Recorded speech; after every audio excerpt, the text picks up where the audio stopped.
2 years ago in Australia, 2 doctors and a physical therapist told me I'd never walk again. I had been in a wheelchair for over a year. I was getting weaker and weaker every day, and most people had given up on me. I was told that I should get used to living with my so-called disability, and that I should stop focusing on trying to get better or being able to walk again. This castle behind me is Himeji Castle here in Japan. It's been around since the 14th century when the mighty samurai roamed this area. And for several reasons, it's one of the most special places in the world for me. Even though I could barely get out of bed, I couldn't sit in my wheelchair without a lot of pain, and I couldn't leave the house on my own, I dreamed of one day being healthy enough to come back here again. Today, I live just a few minutes walk from here. My apartment looks out on this amazing castle. And I live with my now wife, who started dating me when only she and a handful of other people believed me when I said, I'm gonna walk again. So what does all of this have to do with you? What does all of this have to do with ending your panic attacks and the anxiety that surrounds them, so that you can have a normal, panic-free life? As you're about to find out, the answer to that is everything. So let's head inside. We have a lot to talk about and no time to waste. Hi, I'm Michael Norman, and as a scientist and paid-on results anxiety specialist, I've witnessed firsthand how panic attacks can rob even the strongest, bravest people of their basic right to feel safe in the world. Panic shakes people to the core. It's one of the most terrifying experiences in the world. It can make us feel completely isolated and alone. It can be exhausting and depressing, and it can create a fear that will never be normal again. That's why I'm so passionate about this series of Panic-Free TV. Whatever horrible experiences you've been through, no matter how long you've had panic in your life, you absolutely can and will enjoy a normal panic-free life again if you get the right scientifically grounded help. As you're going to discover in this series, thanks to over 3 decades of scientific research, we already have the answers you need that can set you free. Sadly, people aren't being given these answers. In all my years of teaching doctors and medical students, I've witnessed firsthand that even in professional circles, panic and anxiety are often deeply misunderstood. Unfortunately, when it comes to panic, the research shows that good help is hard to find. To take one study, for example, primary care physicians in Canada failed to detect serious problems with panic attacks in nearly 9 out of 10 of their own regular patients who had them. And in the US, apparently the situation is even worse. According to a colleague of mine who's worked for the Anxiety and Depression Association of America, the average person with panic attacks in the US has to see 12 doctors over 10 years before even being given an accurate diagnosis. It's frustrating, but most professionals have no clue about panic attacks or what someone with panic really goes through, let alone the fastest path to recovery. And on top of this, as you may have experienced for yourself, a panic attack is almost impossible for others to fully appreciate unless they've personally been through one too. So what this all means is that you haven't been given the solutions you need, even though these solutions already exist. It's why you still get panic attacks, it's why you're with me right now, and it's why I hope you've already noticed just how passionate I am about helping you finally make panic a thing of the past. Now, since we're all unique, I don't know every detail about what panic is like for you, but there are a lot of commonalities. For example, maybe you felt as if you were having a heart attack or a stroke, or that you were suffocating and that you might actually die. Or maybe you feared that you might lose control or embarrass yourself in front of others, or even go completely insane. Whatever your personal experiences have been, if you're like most people, I bet that it's not just the panic attacks themselves that have caused you so much suffering. What can be just as bad, and often even more debilitating, is the anxiety that surrounds panic. All panic attacks end, no matter what you do. Panic attacks are always self-limiting.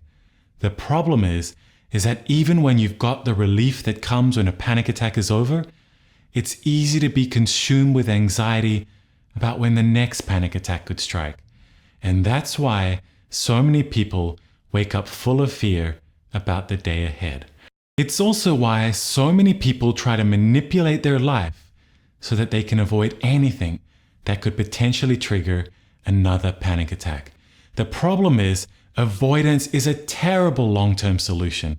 If panic makes you avoid certain situations, or if it stops you from being able to do important things in your life, unfortunately, it can cripple your career, it can ruin your social life, it can rob you of your happiness, and it can stop you from pursuing your dreams. That's why I've created this video series, and it's why I do the work that I do. This is about restoring your sense of safety. It's about getting you your panic-free life back, and it's about making sure that you'll be able to say that panic is truly just a thing of the past for you. Life is too short and too precious to let panic rob you of your sense of safety, or your happiness, or your ability to pursue your dreams. And just like I'm walking now after most people knew I'd never walk again, you too can become your own genuine living proof, both to yourself and to others, that real lasting freedom from panic is absolutely possible. I'm passionate about making this happen for you, so let's get you started on your journey back to a normal, panic-free life.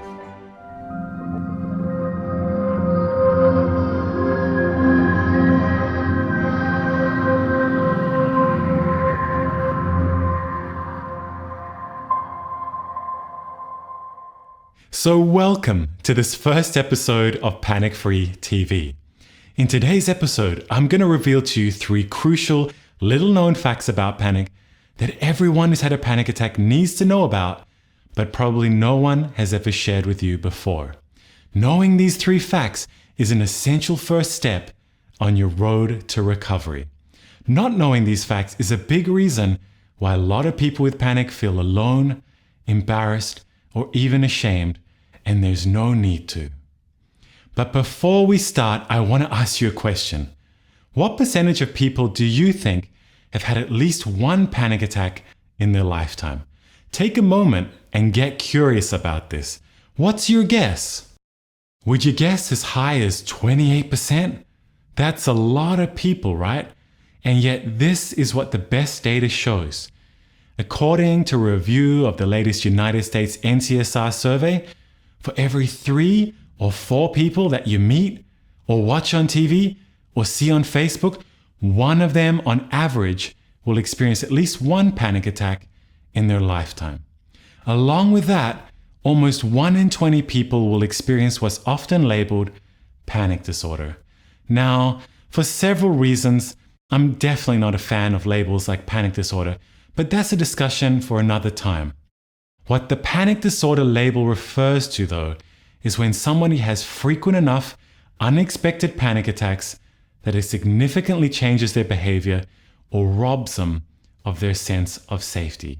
And 1 in 20 people will meet the criteria for panic disorder sometime in their lifetime. We're talking about a lot of people here.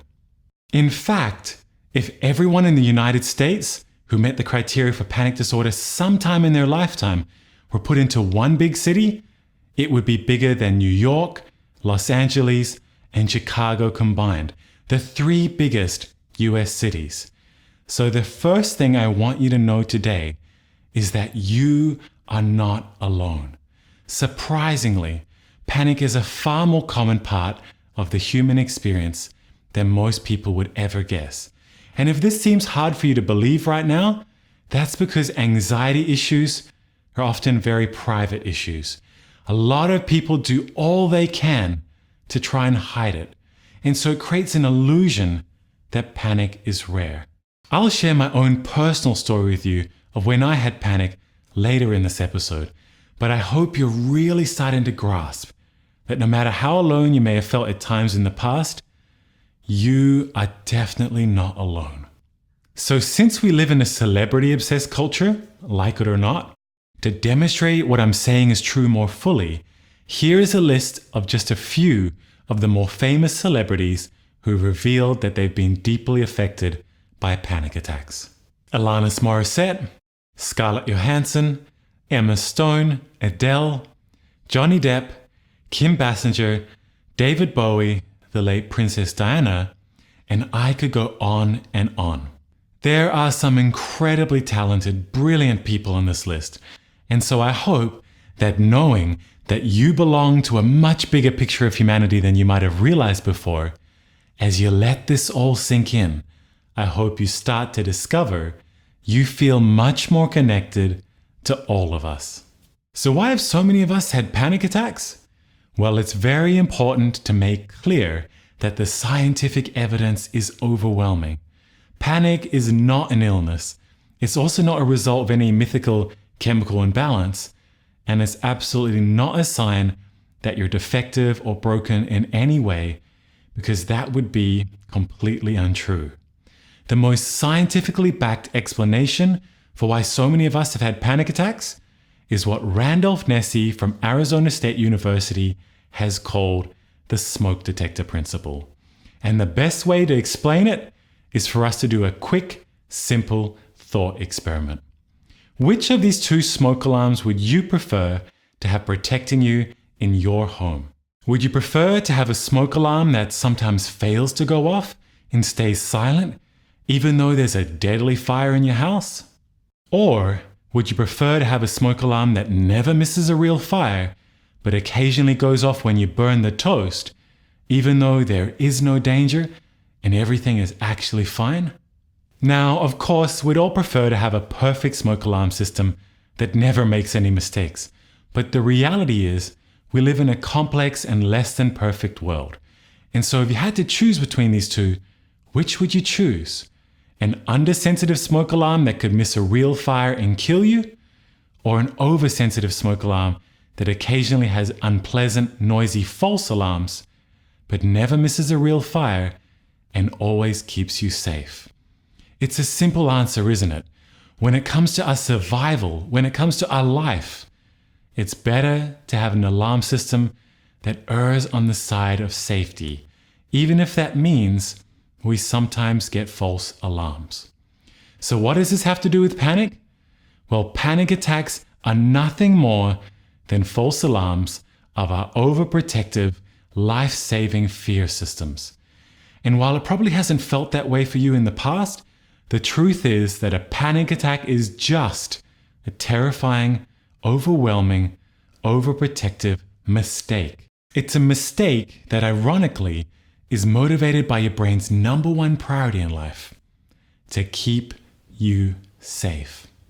Panic attacks are brain and body following the same better safe than sorry philosophy that every good smoke alarm uses. And it's far healthier, in fact, it's optimal, to have a fear system that is occasionally oversensitive and gives us false alarms than it is to have an undersensitive system that misses real danger that could kill us. So a panic attack is just an overprotective mistake. The only real problem, and it's a big one, is that it's a terrifying mistake. It's a mistake that can leave us feeling exposed and vulnerable and unsafe. Even though no one dies from a panic attack, and even though panic could never ever make anyone truly go crazy, the false alarm of a panic attack often creates a very powerful illusion that these things could happen. And that's why I really believe that you are incredibly brave. There are Iraq vets who've said that their panic attacks were as terrifying as being in a firefight in the middle of the Gulf War. That's a pretty big thing to say. But think about it. When a smoke alarm goes off because of burnt toast, it's just as loud as when it goes off because of a deadly fire. So even though panic is just a false alarm, your body doesn't know that, and so it responds as if you were really in danger. It's the exact same physiological response people get when jumping out of an airplane, or just before a car crash, or having a stalker jump out of the shadows. And so again, this is why I really believe that you are incredibly brave. Now, I know how brave you are from both sides of the coin, so to speak, both professionally and personally. My amazing mother has multiple sclerosis, and because of that, she's completely paralyzed from the neck down. I've watched her go from being completely healthy to being in a wheelchair to even losing her ability to move her hands and arms. And as you can probably appreciate, since I've looked after her at each stage along her journey, my biggest fear for myself was one day getting MS too. Several years ago, I started having trouble walking, and so I had some tests done. And I was on my way to the hospital to get the results, and that's when I had a panic attack. Now, I'm so used to being the guy that everyone turns to for help, but suddenly, instead of helping someone else, I was my client. I was totally caught off guard, just as you probably were the first time you had a panic attack. And here's my point. Even though I've read every major scientific paper relating to panic attacks that's ever been published, it was still a scary experience for me. And even though I've worked with thousands of people through my programs and my private practice, it still actually felt as if I was suffocating, even though intellectually I knew that was impossible. I could feel my whole world change. Nothing felt safe anymore, and it was horrible. It might seem strange though, but I'm incredibly grateful for the experience I had, because experience really is the best teacher, and it deepened my compassion for what others, like you, have gone through. I was incredibly lucky because after I realized what was going on, I knew how to instantly stop it. I also knew how to prevent it from leading to any future panic attacks. Unfortunately, most people aren't that lucky, and that's why I'm so passionate about this series. I know you've gone through a lot, much more than other people could ever know, and you haven't given up. To me, that means you're incredibly courageous, and I hope you know it. As Nelson Mandela pointed out, courage is not the absence of fear. You've gone through things that other people can't imagine, and you haven't given up. I have deep respect for you because of that. Yes, it's true, a panic attack is just an innocent, overprotective mistake, but the fear is 100% real. You really are braver and more courageous than you've probably ever given yourself credit for. You're watching this series, you're looking for the solution, and I'm committed to helping you truly, finally getting it, no matter how long panic's been a problem for you. So what did I do to end my panic attack and prevent future ones?